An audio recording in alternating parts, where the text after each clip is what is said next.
ప్రధానమంత్రి Narendra Modi United Arab Emirates tour ఖరారైంది. ఈ నెల 13, 14 తేదీల్లో ఎమిరేట్స్ పర్యటనకు వెళ్లనున్నారు మోడీ.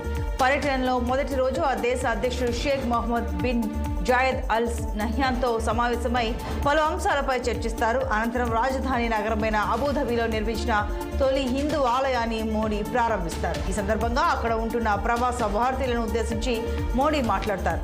2015 నుంచి యుఏఈకి ఇది ప్రధాని జరపనున్న 7వ పర్యటనగా భారత విదేశీ వ్యవహారాల మంత్రిత్వ శాఖ ఒక ప్రకటనలో తెలిపింది. మోడీ అల్ నహ్యాన్ భేటీలో ఇరు దేశాల వ్యూహాత్మక భాగస్వామ్యాన్ని విస్తరించడం, బలోపేతం చేయడంపై నేతలిద్దరూ చర్చిస్తారు.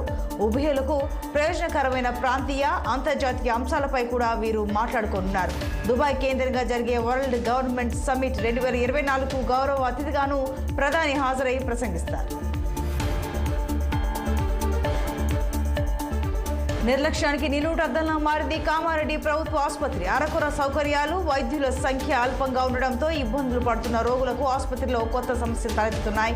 ప్రాణాలు కాపాడతారని ఆసుపత్రికి వచ్చే ప్రజలకు ప్రాణాలు పోయే పరిస్థితి ఏర్పడుతోంది. ఆసుపత్రిలో చికిత్స పొందుతున్న రోగులకు ఎలుకలు భయపెడుతున్నాయి. ఐసీయూతో పాటు వార్డుల్లో చికిత్స పొందుతున్న రోగులను ఎలుకలు కరుస్తున్నాయి. గాయాలు, రకరకాల రోగాలతో హాస్పిటల్కి వచ్చే పేషెంట్లను ఎలుకలు ఎక్కడ పడితే అక్కడ కరుస్తూ భయభ్రాంతులకు గురి చేస్తున్నాయి. ఐసీయూలో చికిత్స పొందుతున్న షేక్ ముజిబ్ అనే వ్యక్తి కాలు, చేతి వేళ్లను కొరికి తీవ్రంగా గాయపరిచాయి. దీంతో అతనికి తీవ్ర రక్తస్రావం అయి ప్రాణాల మీదకు వచ్చింది. ఈ ఎలుకల దాడులతో ఆసుపత్రి రోగులు భయపడుతున్నారు. కామారెడ్డి ప్రభుత్వ ఆసుపత్రికి రావాలంటేనే జనాలు జంకుతున్న పరిస్థితి దాపురించింది. వైద్యాధికారులు ఎలుకల బారి నుండి తమను కాపాడాలని రోగుల కుటుంబ సభ్యులు కోరుతున్నా ఆసుపత్రిలో ఇంత జరుగుతున్నా వైద్యాధికారులు మాత్రం పట్టించుకోవడం లేదు.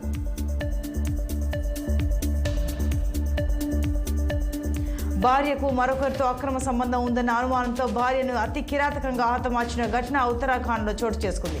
హరిద్వార్కు చెందిన హమీద్ అనే వ్యక్తి తన భార్య ఖాతూన్ మరో వ్యక్తితో వివాహిత సంబంధం పెట్టుకుందన్న అనుమానంతో ఆమెను అతి కిరాతకంగా హత్య చేశాడు. హమీద్ కొడుకు ఫిర్యాదు మేరకు అక్కడికి చేరుకున్న పోలీసులు నిందితుడిని అదుపులోకి తీసుకుని విచారణ చేపడుతున్నారు.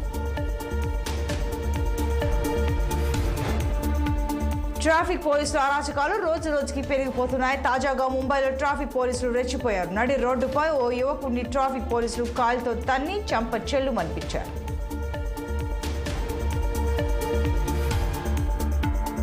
నల్గొండ పట్టణంలో కేంద్ర మంత్రి కిషన్ రెడ్డి పర్యటించారు. పాత బస్తీలో ఏర్పాటు చేసిన ఆంజనేయ స్వామి వారి విగ్రహ ప్రతిష్టాపన మహోత్సవంలో పాల్గొని పూజలు చేశారు. కిషన్ రెడ్డి పర్యటన నేపథ్యంలో పోలీసులు భారీ బందోబస్తును ఏర్పాటు చేశారు. కడప పట్టణంలోని ఖలీల్ నగర్లో విషాదం చోటు చేసుకుంది. నిన్న సాయంత్రం ఇంటి నుండి బయటకు వెళ్లిన మహమ్మద్ అనే విద్యార్థి దేవుని కడప చెరువులో శవమై తేలాడు. స్థానికులు సమాచారం అందించడంతో ఘటనా స్థలానికి చేరుకున్న పోలీసులు అగ్నిమాపక సిబ్బంది సాయంతో బాలుడి మృతదేహాన్ని బయటకు తీశారు. అయితే స్నేహితులతో కలిసి ఈత కొట్టేందుకు మహమ్మద్ చెరువు దగ్గరకు వచ్చినట్లు పోలీసులు అనుమానిస్తున్నారు. మహమ్మద్ మృతితో కుటుంబ సభ్యుల రోదనలు మిన్నంటాయి.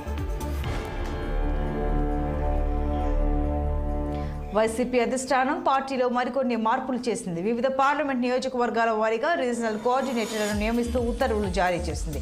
గుంటూరు, నర్సారావుపేట, బాపట్ల పార్లమెంట్ రీజనల్ కోఆర్డినేటర్గా విజయసాయిరెడ్డి, కర్నూలు, నంద్యాల పార్లమెంట్ నియోజకవర్గాల రీజనల్ కోఆర్డినేటర్గా పి రామసుబ్బారెడ్డిని నియమించింది. దాంతోపాటు సురేష్ బాబును కడప, రాజంపేట పార్లమెంట్ రీజనల్ కోఆర్డినేటర్గా, చెవిరెడ్డి భాస్కర్ రెడ్డికి ఒంగోలు పార్లమెంట్, ఉమ్మడి నెల్లూరు జిల్లా రీజనల్ కోఆర్డినేటర్ బాధ్యతలను అప్పగించింది. ఇక గుడివాడ అమర్నాథ్ ఉమ్మడి విశాఖ జిల్లా డిప్యూటీ రీజనల్ కోఆర్డినేటర్గా నియమితులయ్యారు. విజయవాడ వైఎస్ఆర్సీపీ నగర అధ్యక్ష బాధ్యతలను మల్లాది విష్ణుకు అప్పగించారు. వీరంతా ఆయా ప్రాంతాల్లో పార్టీ ఎన్నికల బాధ్యతలను నిర్వర్తించనున్నారు.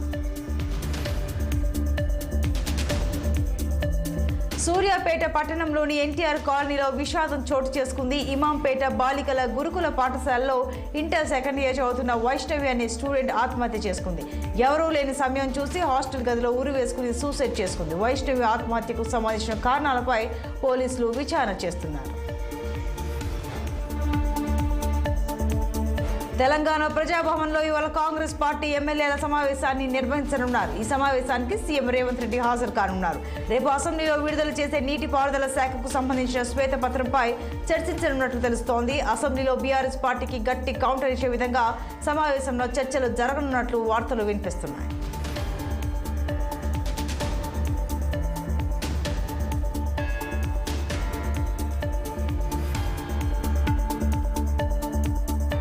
డయేరియాతో గుంటూరు ఆసుపత్రిలో చేరిన పేషెంట్లలో పద్మ అనే మహిళ మృతి చెందింది. దీంతో ఆమె కుటుంబ సభ్యులు, జనసేన, బీజేపీ నేతలు ఆసుపత్రి ముందు ఆందోళనకు దిగారు. రాష్ట్ర ప్రభుత్వం సప్లై చేస్తున్న కలుషిత నీరు వల్లే వారికి డయేరియా సోకిందని, దానివల్ల పద్మ అనే మహిళ మరణించిందంటూ నిరసన చేపట్టారు.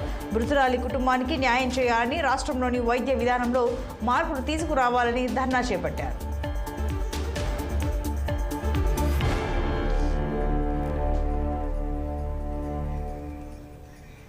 ఇక బీఆర్ఎస్ పార్టీకి భారీ షాక్ తగిలింది. పార్టీకి చెందిన సీనియర్ నేత ఎమ్మెల్సీ పట్నం మహేందర్ రెడ్డి కాంగ్రెస్ లోకి చేరబోతున్నారు. ఇప్పటికే పట్నం తన భార్య సునీతారెడ్డితో కలిసి సీఎం రేవంత్ రెడ్డి కలిశారు. అసెంబ్లీ ఎన్నికలకు ముందే మహేందర్ రెడ్డి కాంగ్రెస్ లో చేరడం దాదాపు ఖాయమైన తరుణంలో అనూహ్యంగా ఆయన్ను మాజీ సీఎం కేసీఆర్ మంత్రివర్గంలోకి తీసుకున్నారు. మరోవైపు సునీత గత కొద్ది నెలలుగా బీఆర్ఎస్ పార్టీ కార్యకలాపాలకు దూరంగా ఉంటున్నారని వార్తలు వస్తున్నాయి.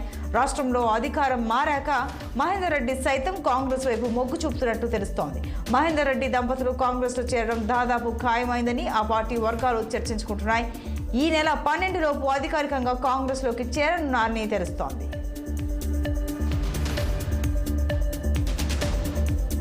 తెలంగాణ 2024-25 సంవత్సరానికి గాను 2,75,891 కోట్ల అంచనాల ఓట్ ఆన్ అకౌంట్ బడ్జెట్ను అసెంబ్లీలో మంత్రి భట్టి విక్రమార్క ప్రవేశపెట్టారు. రెవెన్యూ కోసం 2,01,178 కోట్ల రూపాయలు, మూలధనం కోసం 29,669 కోట్లతో కొత్త ప్రభుత్వ తొలి పద్దును ప్రతిపాదించారు.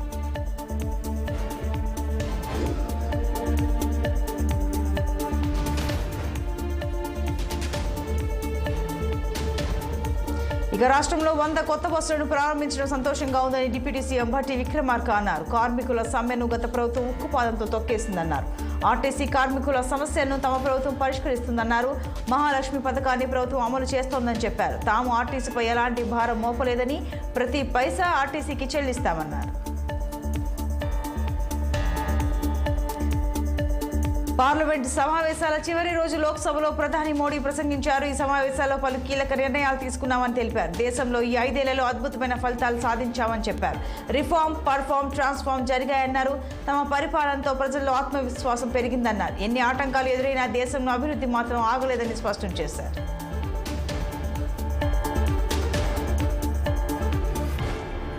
దేశాలు దాటి 30,000 కిలోమీటర్లు నడిచింది ఓ ప్రేమ జంట. స్మృతి భదౌరియా, కార్తీక్ వాసన్ వాళ్ళ ప్రేమను గురించి చెప్పడానికి ఏదైనా కొత్తగా ప్రయత్నిద్దామనుకున్నారు. వాళ్ళది ప్రేమ పెళ్లి, సరదాగా ఉండడం, సాహసాలు చేయడం ఇద్దరు నైజంగా భావించారు. ఒకరిపై ఒకరు ప్రేమ చూపించడం తేలికే. నువ్వు నేను ఏకాంతంగా ఉన్నప్పుడే మన ప్రేమ ఎలా ఉంటుందో పరీక్షించుద్దాం అనుకుని ఓ రోడ్ ట్రిప్కు వెళ్లడమే అసలైన టెస్ట్ అనుకున్నారు. వెంటనే పాన్ అమెరికన్ హైవే రోడ్డు ప్రయాణం చేయాలనుకున్నారు. ఇది ప్రపంచంలోనే అతి పొడవైన జాతీయ రహదారి.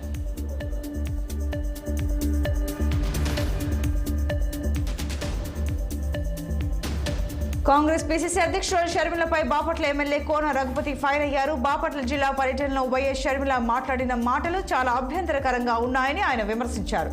మరోసారి షర్మిల ఇలాంటి వ్యాఖ్యలు చేస్తే చూస్తూ ఊరుకోమని హెచ్చరించారు.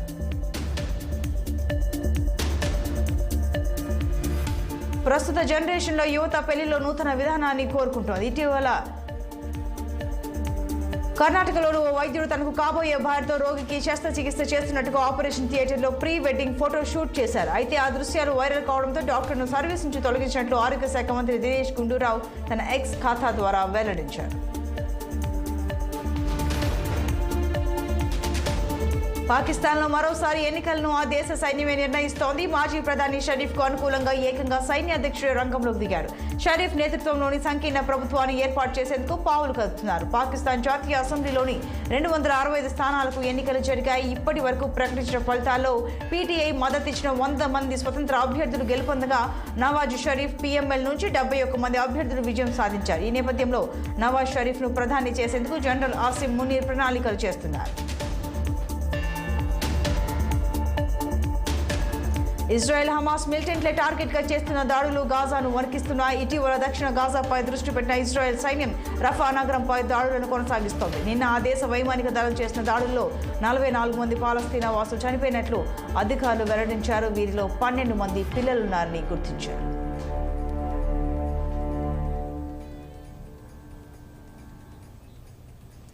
నిర్లక్ష్యానికి నిలువుటద్దంలా మారింది కామారెడ్డి ప్రభుత్వ